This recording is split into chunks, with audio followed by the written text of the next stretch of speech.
For our first segment of our Incredible Homes episode, we're excited to share more about our gorgeous September-October cover, thanks to homeowner Marcella Griggs.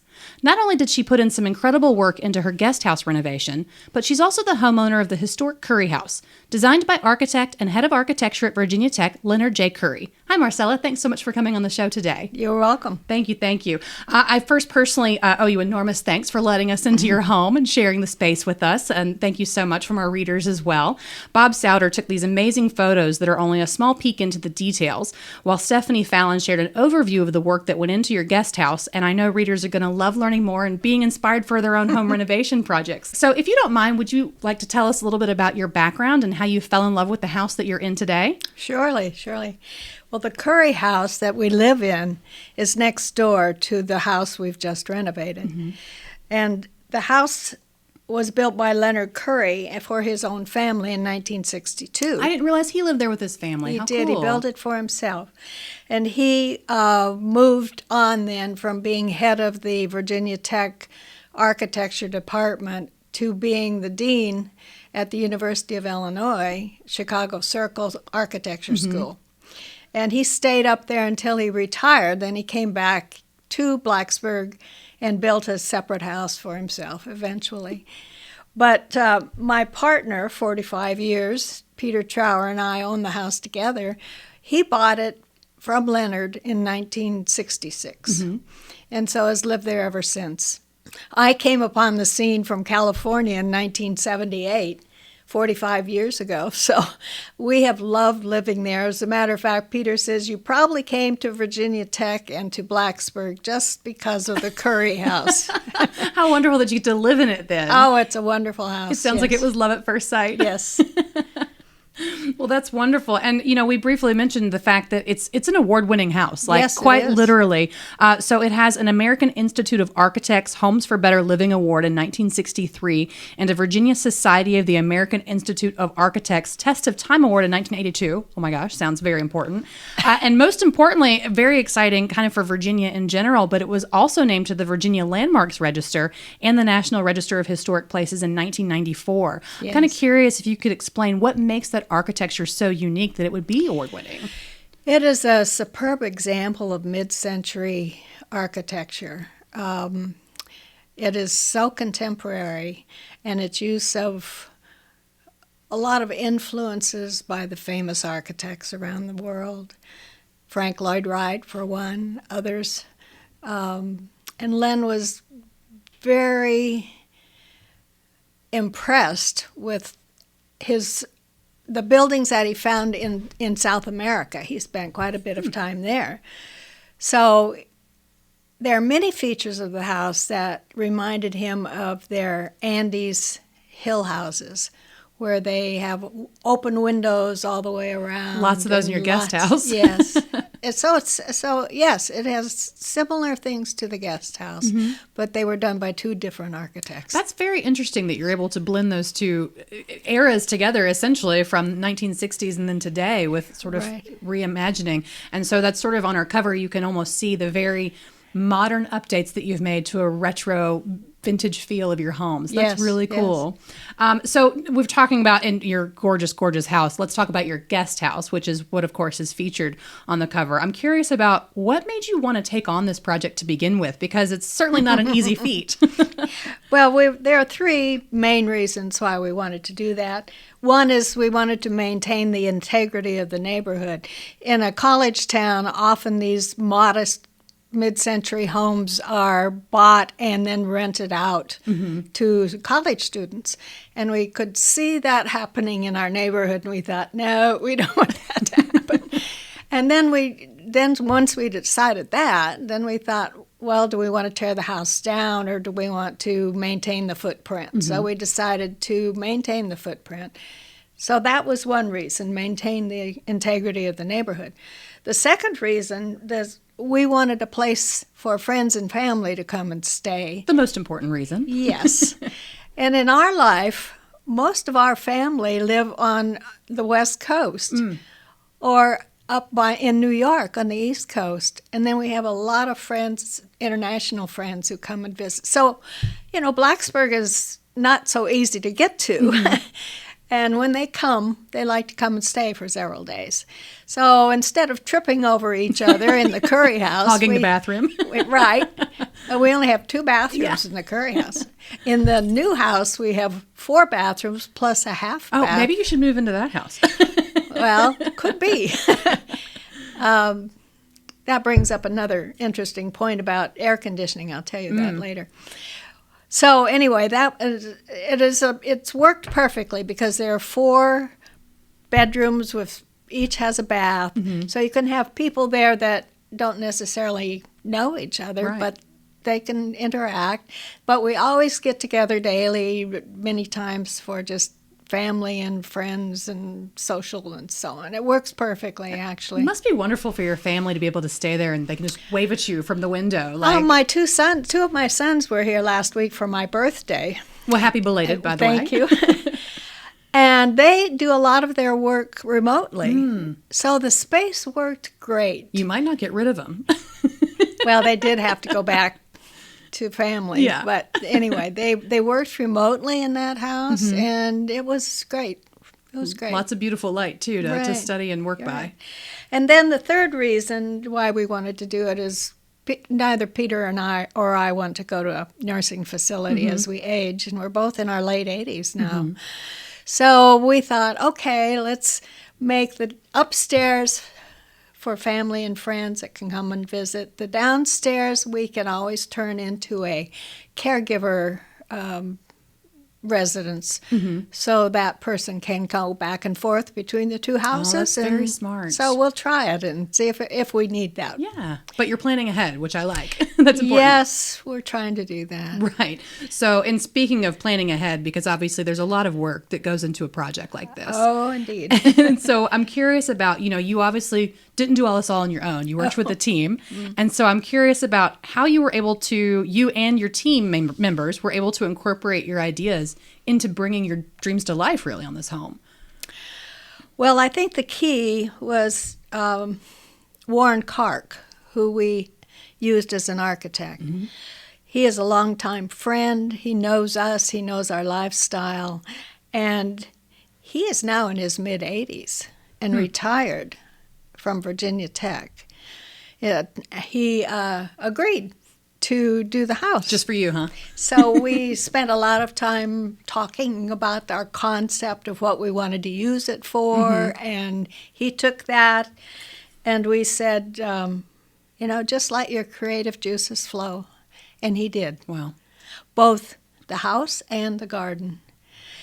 Warren was full-time faculty in the School of Architecture at Virginia Tech for several years, and then moved into taking over the position of campus architect, where he was involved with a lot of the master planning for future building of Virginia Tech, building it out. Yeah. And those plans are being executed now. That's probably amazing for you to see, really beginning to fruition. That's pretty incredible. It's really incredible.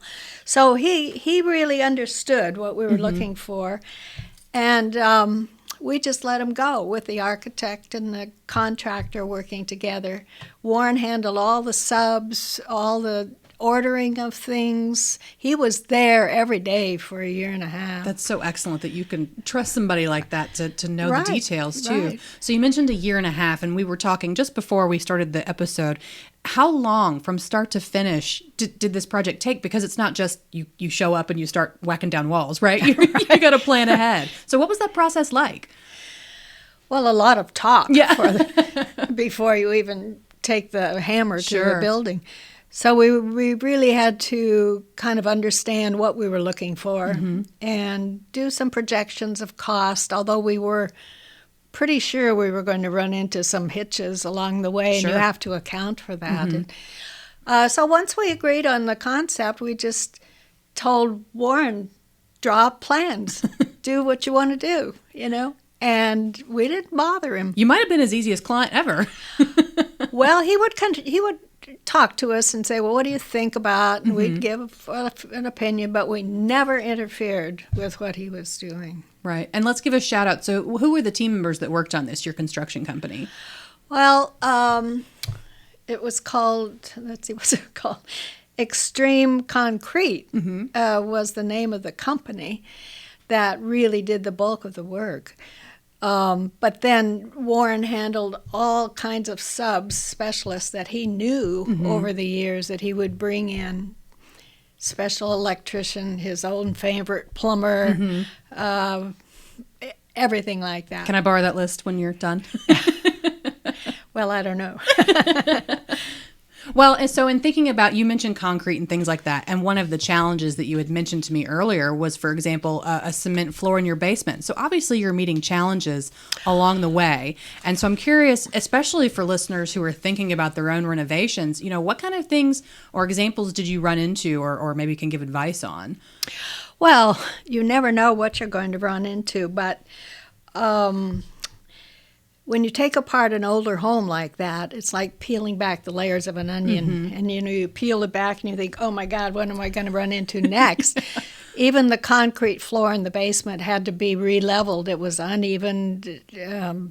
Well, anyway, that's one. Another example was the old fuel oil tank outside had rusted out and was leaking into the ground. So we had to stop everything and get out the environmental inspection and right. Had to treat the ground, and so all that causes time. And money. So when you're challenged by that, I think at the beginning you have to realize nothing's really going to get done on time. Yeah, kind of brace yourself. Then we did it during the COVID episode and ran into some shortages of people and products, just quirky things that would happen. Right.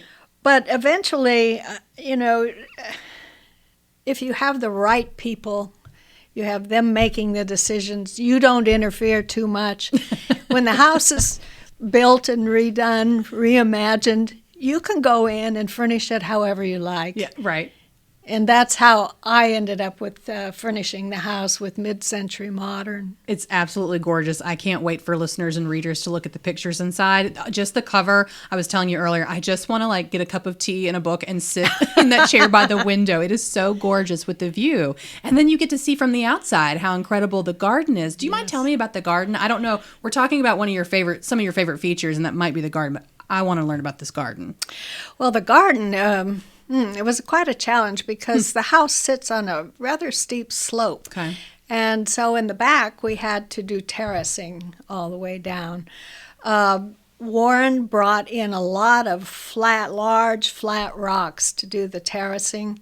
And he said, I'm going to create for you a river of grass. And I thought, oh, okay. Sounds fancy. What's that? And so he starts in the front, and the grass swirls around down past these retaining walls. I can see it now that you've called it a river. Goes river. into the beautiful pine trees at the end of the lot, and it's gorgeous.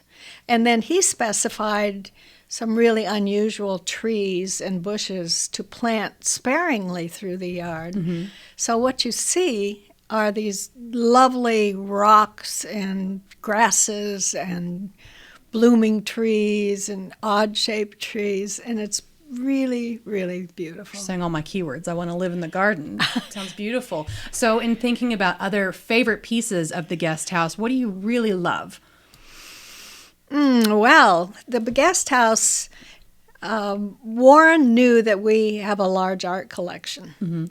And so he created a lot of walls. He created a stairwell. He even created a gallery downstairs that would normally just be a dark hall going from bedroom to family room. Created a gallery, and we were able to hang a lot of our art in there. That's wonderful. So we have several pieces of Joni Pinkowski's. I noticed on your, in the inside a picture of in here, that there's Joni's piece right when you come in the front door. Excellent. I'm glad we got to showcase it. Yes, which is perfect. She's great. It's also our arts and culture issue, so that's a nice tie-in. Thanks. Yes, I have a piece in there by Sally Mook, who lives in Blacksburg. And then we've traveled the world, so we have collected all kinds of art. So it's all over the house. Yeah. Is that part of your background as far as before you were retired? Both Peter and I are we love music and art and so on. My background is actually I was head of the School of Nursing at Radford University before I retired. For everything you did then. Thank you. My gosh. So my background is in healthcare. Peter's background is in physics. He was a physics professor at Virginia Tech for years. So we just, when we retired, we just have traveled all over the place. I love that. And you're bringing it right back to your home and your guest house. We brought it home, yes. How wonderful. And it's interesting that you're pointing out the artwork that you have. You're adding artwork to your guest house. I assume there's lots of artwork in the Currie house. So yes, that just means that's how much beautiful art you have to display. It's very interesting. The Currie house has got a very different kind of art, though. We have a large collection of primitive African art that is housed in the Currie house. Very different from this. That's okay. It still complements well. I like it different. Yeah, of course. And so do you mind talking about the terrace up top? Because I know there is a piece of art up there as well. Yes. Warren designed an elevated, yes, I guess an elevated patio, which goes through the carport, and you just keep walking, and there's an outdoor patio. And it's beautiful there. You get this great vista all the way around. Well, there is a piece of art out there. It's a wire sculpture of a man, and I bought it at Present Time here in Roanoke. One day I was in there and I thought, oh my gosh, that looks like Warren Clark. He's sitting on a teak stool. So I told his wife that I was going to put that out on there and that Warren would be watching over the house forevermore. I love that, though. But I needed a hat because Warren always wore a certain style of hat. So she managed to escape with one of his hats. And so Warren sits on the porch and he watches over the house. That's fantastic. And if you look at a picture in the issue, you can actually see him in the photo. It's so great. It's one of the first things I saw, and I went, "Wait, that's a piece of art? That's so great." So Warren is the conductor of this whole project. That's fantastic. He's the maestro. So beautiful. I mean, do you live in your house next door? But do you ever just want to go stay in the guest house just for fun? Well. Oh, yes. I actually have slept over there a couple of nights because you have to know what you've built. Test it out. Learn how to work all the appliances. And the shower, all that. But that house has a cooling and heating system that's very efficient and very nice. The house we live in has no air conditioning, but we have glass all the way around four sides of the Currie house. In the summer, we just slide the windows open and we have lovely breeze. Yeah. But at the time that Leonard Currie was building the Currie house, they were just coming out with a manufacturing double pane windows. He told us at one time that he got an estimate. It was more than the cost of the entire project at that time. Oh my goodness. Oh my gosh. So our house is not air conditioned. Right. But it is naturally air conditioned. Yeah. Well, if you need air conditioning, I guess you can just step next door. Then both houses are face due south and get a lot of passive solar heat during the winter. So I mean, looking at those huge windows, I just can't imagine how beautiful that site is to just, I'm telling you, I want to sit in this chair right here on the cover and just look at that window. You are welcome to come out. Oh, good. Well, that's going to be my next question for you, obviously. In thinking about, any more advice that you'd like to share with listeners on preparing for their own renovations or inspirations?